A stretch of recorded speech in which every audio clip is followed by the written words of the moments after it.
नमस्ते मित्रों, सभी को जय श्री राम। आज हम जानेंगे संत कबीरदास जयंती आज है, तो सभी को कबीरदास जयंती की खूब खूब शुभकामनाएं। संत कबीरदास जी 15वीं शताब्दी के भारतीय रहस्यवादी कवि और संत थे। वे हिंदी साहित्य के भक्तिकालीन युग में परमेश्वर की भक्ति के लिए एक महान प्रवर्तक के रूप में उभरे। महापुरुष कबीर जी सनातन धर्म के महान संत थे। उनके गुरु संत रामानंद जी थे। कबीरदास जी को भगवान श्री राम और श्री कृष्ण पर अटूट श्रद्धा थी। संत कबीर जी ने अपना जीवन सनातन हिंदू धर्म के प्रचार प्रसार में लगा दिया, लेकिन दुष्ट लोगों ने उन पर भी झूठे आरोप लगाए थे और आज भी उनका नाम लेकर हिंदुओं को हिंदू धर्म से अलग किया जा रहा है। इसलिए ऐसे लोगों से सावधान रहें। इनकी रचनाओं में हिंदी प्रदेश के भक्ति आंदोलन के गहरे स्तर पर प्रभावित किया। उनका लेखन सिखों के आदि ग्रंथ में भी देखने को मिलता है। संत कबीरदास जी एक अवतारी महापुरुष थे। वे सनातन धर्म की परंपरा से ही थे। उनके गुरुजी संत रामानंद जी थे। उन्होंने संत रामानंद जी से दीक्षा ली थी और वे अपने गुरु की आज्ञा के अनुसार ही चलते थे।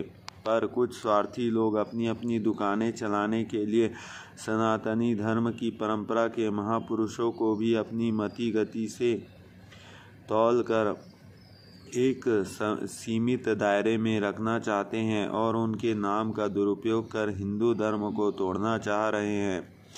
महापुरुष किसी एक उद्देश्य, एक युग, एक जाति या एक धर्म के नहीं होते। वे तो संपूर्ण मानवता की, समस्त विश्व की, समूचे राष्ट्र की विभूति होते हैं। उन्हें किसी भी सीमा में बांधना ठीक नहीं है।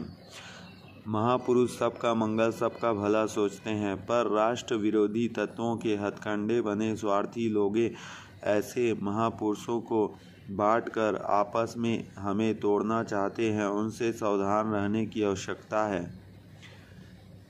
वाम सेफियों द्वारा जितने भी ईश्वरवादी संत हैं, उन्हें एक एक करके नास्तिक, हिंदू द्रोही अथवा डॉक्टर अम्बेडकर के विचार से समानता रखने वाले और बुद्धि के समीप या बौद्ध साबित करने का कुचक्र भी जोर शोर से चल रहा है। वाम सेफियों की प्रचार सामग्रियां, पुस्तकों और भाषणों में डॉक्टर अम्बेडकर और बुद्ध के साथ इन संतों को भी जोड़ा जाना आम बात है। कबीरदास जी ऐसे ही एक संत हैं जिन्होंने छवि इन मूल निवासवादी चिंतकों द्वारा छल कपट का सहारा लेकर नास्तिक और हिंदू द्रोही बनने का प्रयास वृहद स्तर पर किया जा रहा है। रामपाल के द्वारा भी यह कृत्य किया जा रहा है। संत कबीर को भगवान श्री राम व कृष्ण से अलग बताया जा रहा है और कबीर जी को लेकर भगवान व देवी देवताओं व ऋषि मुनियों एवं संत महापुरुषों के खिलाफ एक अभियान चलाया जा रहा है। लेकिन सत्य क्या है, यह जानने का प्रयास संत कबीरदास जी की वाणी से ही किया जा सकता है। उनकी चंद सखियां नीचे दी जा रही है साबित करती है कि डॉक्टर अम्बेडकर के नूतन धर्म दर्शन मान्यता और नास्तिक से कोसों दूर थे। साथ में कबीरपंथी विद्वान की लिखित उस पुस्तक का हवाला भी है जिससे ये सखियां ली गई है। पढ़े और कबीर जी को सनातन धर्म से अलग बता रहे उनको आईना दिखाएं। कबीर कुत्ता राम का मुतिया मेरा नाम, गले राम की जेवड़ी जित खेचे तित जाऊं। अर्थात कबीरदास जी कहते हैं कि मैं तो राम का ही कुत्ता हूँ और मेरा नाम मोती है। गले में राम नाम की जंजीर पड़ी हुई है। मैं उधर ही चला जाता हूँ जिधर मेरा राम मुझे ले जाता है। मेरे संगी दोई जन, एक वैष्णव एक राम। वो तो है दाता मुक्ति का, वो सुमिरावे नाम। अर्थ, कबीर साहिब कहते हैं कि मेरे तो दो ही संगी साथी है, एक वैष्णव और दूसरा राम। राम जहाँ मुक्ति दाता है वहीं वैष्णव नाम स्मरण कराता है। यह भी डॉक्टर अम्बेडकर और संत कबीरदास जी विपरीत ध्रुवों पर खड़े साबित होते हैं। सबे रसायन में किया हरि स न कोई, तिल एक घट में साचरे तौ सब तन कंचन होई। अर्थ, कबीर दास जी कहते हैं कि मैंने सभी रसायनों का सेवन कर लिया मगर हरि रस जैसा कोई अन्य रसायन नहीं मिला। यदि यह एक तिल भी घट में शरीर में पहुँच जाए तो संपूर्ण तन कंचन में बदल जाता है, वासनाओं का मैल जल जाता है और जीवन अत्यंत निर्मल हो जाता है। चौथा, कबीर हरि रस यो पिया बाकी रही न थाकी, पाका कलश कुम्हार का बहुरी चढ़ी न चाकी।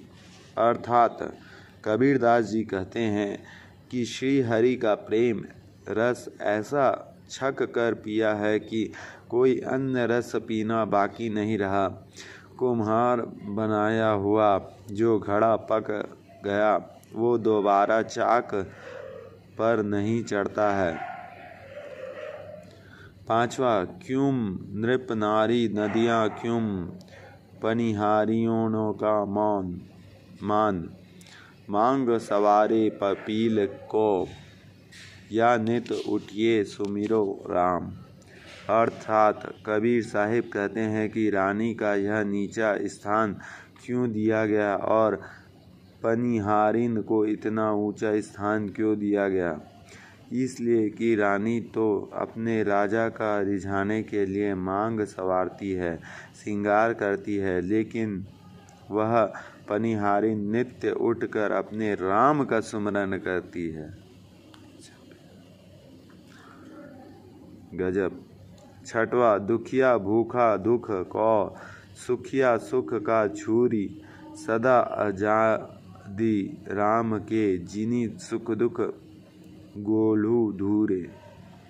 अर्थात कबीरदास जी कहते हैं कि दुखियां भी मान रही है कि सखिया भी एक बहुत अधिक दुख के कारण और अधिक सुख के कारण, लेकिन राम जन सदा ही आनंद में रहते हैं क्योंकि उन्होंने सुख और दुख दोनों को दूर कर दिया। सातवां, कबीर का तू चितवे का त्याजय होई, अणचंतय हरि जी करे, जो तो ही चात न होई। कबीर दास जी कहते हैं कि तू क्या बेकार की चिंता कर रहा है, चिंता करने से क्या होगा। जिस बात को तूने कभी सोचा ही नहीं उसे अचिंतित को भी तेरा हरि पूरा करेगा। कबीर सब जग हाड़ या मादल कंधी चढ़ाई, हरि बिना अपना को नहीं, देखी ठोकी बजाई। देखो कबीरदास जी हरि के बारे में कितने बताए हैं और कुछ लोग गलत समझते हैं, ये बहुत गलत बात है।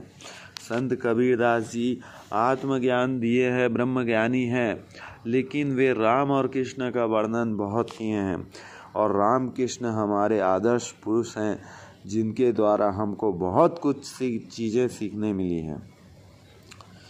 तो संत कबीरदास जी कहते हैं सारे संसार एक मंदिर में दूसरे मंदिर का चक्कर काटता फिरा, बहुत भटका, कंधे पर कावड़ रखा, पूजा की सामग्री के साथ सभी देवी देवताओं को देख लिया, ठोक बजाकर परख लिया, लेकिन हरि को छोड़कर ऐसा कोई नहीं मिला जिसे मैं अपना कह सकूं। वाह वाह।